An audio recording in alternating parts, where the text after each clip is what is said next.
we don't get sick leave, we don't get medical leave, we don't get someone to pay our mortgage. And also, in the pandemic, everybody needed a psychologist. Everybody was freaking out. Psychologists have never worked so much in their lives.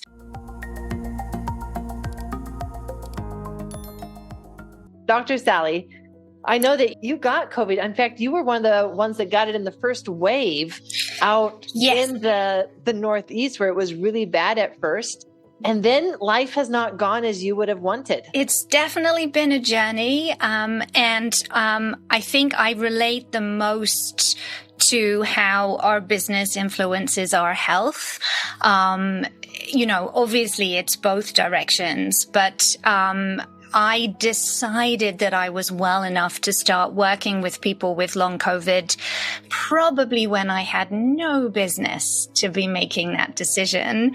When I look back now, all of the financial challenges and the stresses around running a business were related to the fact that I wasn't abundant with my energy and vice versa. And it's so fascinating how so quickly they become intertwined and so present. I think, as a psychologist for years, obviously, I'd been in private practice since 2015, and obviously my well-being influenced my private practice and vice versa, but I never really thought about it. But when it is your 24/7, it becomes much more front and central. And realizing, there's so much hindsight, you look back and you can make connections, but at the time when you're in it, it is really tough, really tough. My recovery journey, polyvagal theory, became the thing that was the light bulb moment for me, and particularly the Safe and Sound protocol. And I think because I did the Safe and Sound protocol September, October, November 21, and as someone who was self-employed, and I'm guessing a lot of other folks can relate to this, I'd still been working that whole time, even though I was very sick, because we don't get sick leave, we don't get medical leave, we don't get someone to pay our mortgage. And also, in the pandemic, everybody needed a psychologist. Everybody was freaking out. Psychologists have never worked so much in their lives. With my acute infection, I didn't even tell my patients I was sick because people were literally disappearing into the hospital and not coming out again. We had the refrigerated trucks outside all of the hospitals. It was horrific. So I didn't even tell people that I was sick. I didn't want them to worry.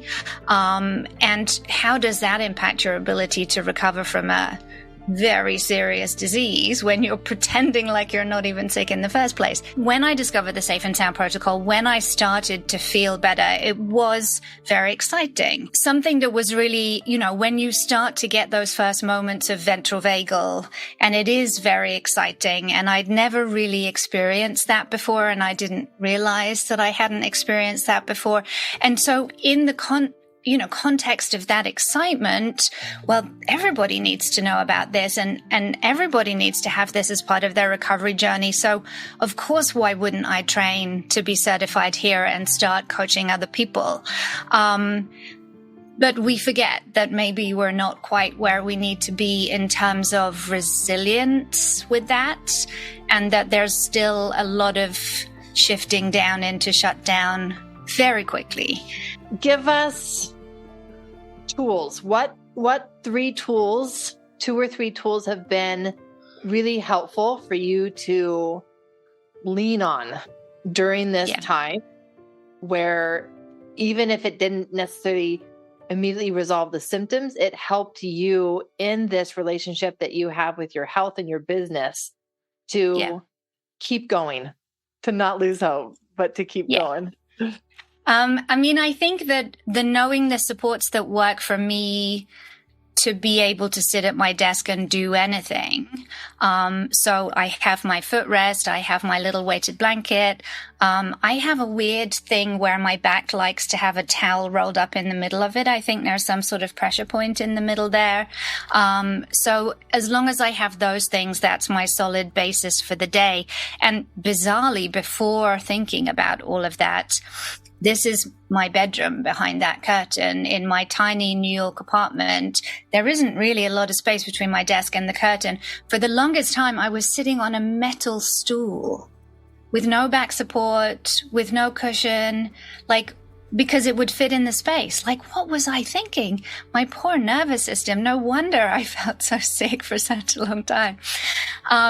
So just having a good chair and with arm support and back support, that has been a huge game changer in my ability just to be present with somebody.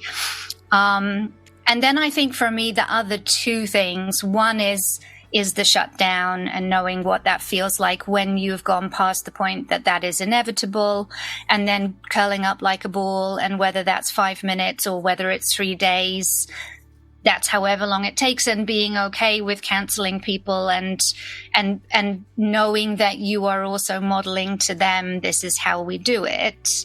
And, I haven't taken a whole week off that frequently, but once in a while I will. And I always get messages back from people. Thank you so much for reminding us, giving us permission, etc. So, it's always a learning moment. Even if I haven't been able to create content, I have created content just by taking that week off, which is great. And then the anger, understanding how anger works for me. When I was first tracking my nervous system, it was very much about the symptoms and different symptoms that would show up to show which state I was in. And obviously, as I healed and my nervous system healed, that shifted very much more into more classic signs of nervous system shift. And so understanding, what that meant and what I needed to do with the anger in order to not crash. And that has been very, very helpful. And I think so many people are talking about the nervous system at the minute, but then it's just applying strategies without knowing what state you're in. And that is not helpful. And most of us don't really understand the difference. And we just assume because we're not agitated that we're therefore calm, which would be ventral. And it is not.